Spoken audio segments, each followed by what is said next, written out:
What if I told you that Steam, the biggest PC game store in the world, just gave up control of what games you're allowed to play, not to governments, not to lawyers, but to Visa and Mastercard? Yeah, the people who decline your card when you try to buy pizza at 3 a.m. are now deciding what digital worlds you're allowed to explore. And here's the kicker. It's already happening, quietly, behind the scenes. Steam just updated its rules, and you probably didn't even notice. But this story, it's so much bigger than just some weird adult game getting banned. Because if banks can censor one genre, they can censor anything. From GTA to Cyberpunk, Red Dead to anime dating sims, nobody's safe. This is the biggest threat to gaming freedom since loot boxes and DRM. And it's being disguised as brand safety. So what's really going on? Who's pulling the strings? And how the hell did Steam let this happen? Let's start from the top. You probably think this story isn't about you. I don't play weird adult games, I just want to shoot zombies or build cities. Well, buckle up, because what just happened on Steam, it absolutely affects you. Whether you play cozy indies, open world epics, or just boot up Counter-Strike on weekends, this changes everything. Steam just handed the keys to the kingdom over to Visa and Mastercard. Yup, not game developers, not gamers, not even Valve. Now, payment processors, yes, the same companies who decide whether your card gets declined at Starbucks, are silently deciding which games live and which get buried. This isn't about banning a few spicy visual novels. This is about letting banks, brands, and moral watchdogs rewrite what you're allowed to play. And the scary part? Most gamers haven't even noticed. No big announcement. No angry tweet from Gabe. Just a quiet policy update. And a very loud silence. Because behind that silence, there's a shadow war happening, one that could decide the future of every game you love. But before we jump to the protests, politics, and petitions, let's rewind and look at the moment Steam handed over its spine and introduced Rule 15. For years, Valve had one golden rule when it came to moderation. If it's legal, it stays. Didn't matter how violent, how raunchy, or how politically incorrect. If the law didn't block it, neither did Steam. Remember hatred? I just fucking hate this world, and these human worms feasting on its carcass is worth saving. And I will put in the grave as many as I can to kill. And it's time for me to die. That ultra-edgy top-down shooter that made headlines for its over-the-top violence. Valve pulled it for about 5 minutes, until Gabe Newell himself personally stepped in and put it back on Steam with a friendly good luck to the devs. That was Valve's vibe, neutral, hands off, let the players decide. But now, that legacy just got nuked. Rule 15. The update sounds boring on paper. Steam now prohibits any content that violates the rules and standards of payment processors, banks, or internet providers. Translation? Visa and Mastercard now decide what games are allowed, not Valve, not developers, not even gamers. The suits at your credit card company are now your new content moderators. And here's the thing, this rule didn't come from inside Valve. It was forced, a reaction, a surrender. Steam admitted that if they didn't update the rules, they risk losing payment processing entirely, which means no credit card purchases, no PayPal, no sales. Steam would have gone dark overnight. So yeah, Valve blinked, because when the banks knock, you either open the door or you get shut down. And just like that, a giant invisible switch was flipped. The power shifted away from gamers and into the hands of people who've never even played The Witcher. But if you're thinking, okay, it's just adult stuff, who cares? Oh no, it goes way deeper than that. Because the next people to exploit Rule 15, they've already got a hit list. And they're not just coming for animated girls, they're coming for your games too. So, who's actually pulling the strings behind this mess? Enter Collective Shout, an Australian-based activist group that claims to fight for a better world for women and girls. But in reality, they've made it their personal mission to nuke anything they don't vibe with, from music to food, ads to, yep, video games. These folks have been trying to censor games for years. And now, thanks to Rule 15, they finally found a way to win. Let's break it down. They've tried and sometimes succeeded in pulling games and artists out of circulation, just by pressuring stores and companies into submission. You think I'm exaggerating? They got GTA 5 removed from over 100 stores in Australia.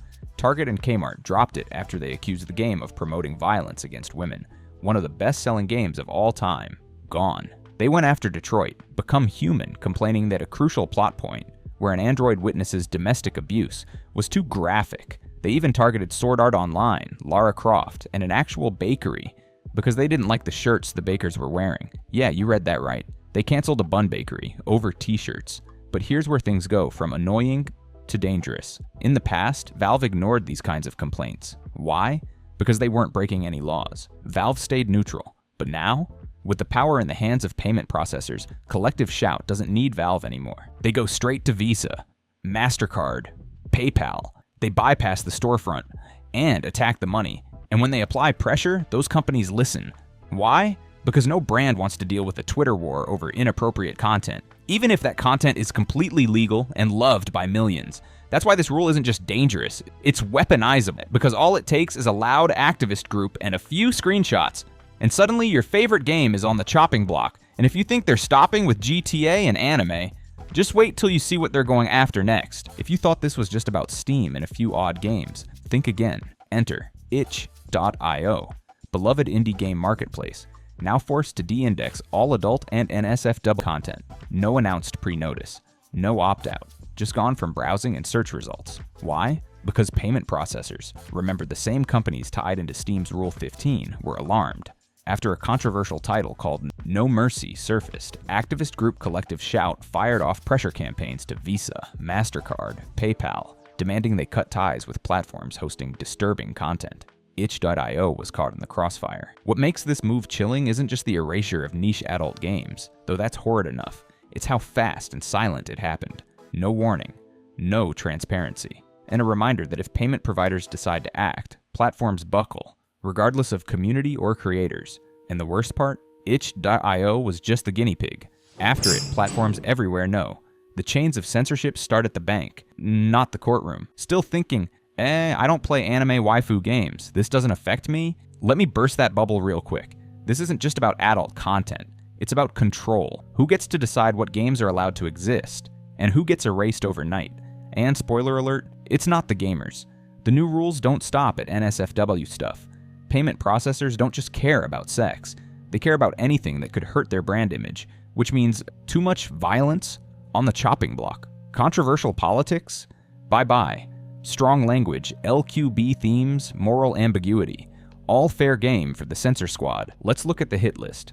Real games, real censorship, Grand Theft Auto V, removed from 100 plus Australian stores after outrage over in-game violence against women. Detroit, Become Human, criticized for domestic abuse narrative, called too graphic and inappropriate. Red Dead Redemption 2, flagged for violence, sex worker content, and harsh portrayals of law enforcement. Cyberpunk 2077, under fire for sexualized ads, transgender character representation, and adult themes. The Witcher 3, repeatedly criticized for objectifying women and explicit sex scenes. Hatred, banned from Steam until Gabe Newell personally reversed it, considered too violent for storefronts. Agony, a survival horror game set in hell, banned or heavily censored across multiple regions for extreme violence and nudity. And the list keeps growing. Even harmless titles have been caught in the crossfire, not for breaking laws, but for breaking someone's moral standard. Think they'll stop there? What happens when they come for horror games? Too disturbing. War games? Too realistic. Social simulators or political RPGs? Too opinionated. Queer stories, historical fiction, or even satire. If it makes someone uncomfortable, it's a target. If these companies don't like your content, or even the idea of your content, they can pull the plug, shut down your sales, and leave you in the dust. And the most terrifying part? You don't get a say. There's no appeal, no hearing, no maybe next patch. Just poof, gone. So yeah, even if you've never touched an adult game in your life, the system that banned them could easily take out your favorite game next. And it's already spreading. First Steam, then itch.io. Tomorrow, it could be Xbox, PlayStation, or even your favorite modding sites. Because when censorship becomes a business decision, nobody's safe. And the thing is, this isn't even a new problem. These payment processors have been acting like the internet's moral police for years. So now that payment processors are acting like kings and censors, who's stepping up to stop them? Turns out, someone finally is. Meet the Fair Access to Banking Act, a US bill that could slam the brakes on this unchecked power grab. What's it about? In simple terms, if you're running a legal business, banks and payment processors shouldn't be allowed to ghost you just because they don't like your industry, your politics, or your vibe. And yes, this would include game developers, adult content creators, crypto businesses, gun shops, anime retailers, all the people currently living under the constant threat of being cut off for existing. The bill was introduced in February 2025, and it's already made waves in both the House and the Senate. Why? because more and more lawmakers are waking up to the fact that a handful of financial giants are deciding who gets to participate in the digital economy. It's like a digital caste system where you can follow every law in the book, but still get banned from doing business because you're not safe enough for a credit card company's brand image. Sound familiar? That's exactly what's happening with Steam's new Rule 15. And the act is more than just good intentions. It's a direct response to years of shady behavior. Remember Operation Choke Point? That little scheme where the US government allegedly pressured banks to cut ties with entire industries they didn't like, without any due process? This act is designed to make sure that never happens again, not by government pressure and not by boardroom politics. And here's the beautiful part. If this law passes, it would forbid Visa, Mastercard, and PayPal from cutting off developers just because they don't like the content of a game, as long as that game is legal. Let that sink in. No more activist group pressure campaigns. No more vague brand safety standards. No more censorship by middlemen. It would put the power back where it belongs, with the law, not with personal opinion. But there's a catch. Laws don't pass themselves. And the people behind this bill, they're getting pushback from the same corporate lobbyists who love having this kind of unchecked control. That's why this moment matters, because if gamers, developers, and consumers don't speak up now, we may not get another shot. Alright, let's say the Fair Access to Banking Act doesn't pass. Let's say the suits win. What then? Are we just stuck? Held hostage by Visa and Mastercard for the rest of gaming history? Not exactly.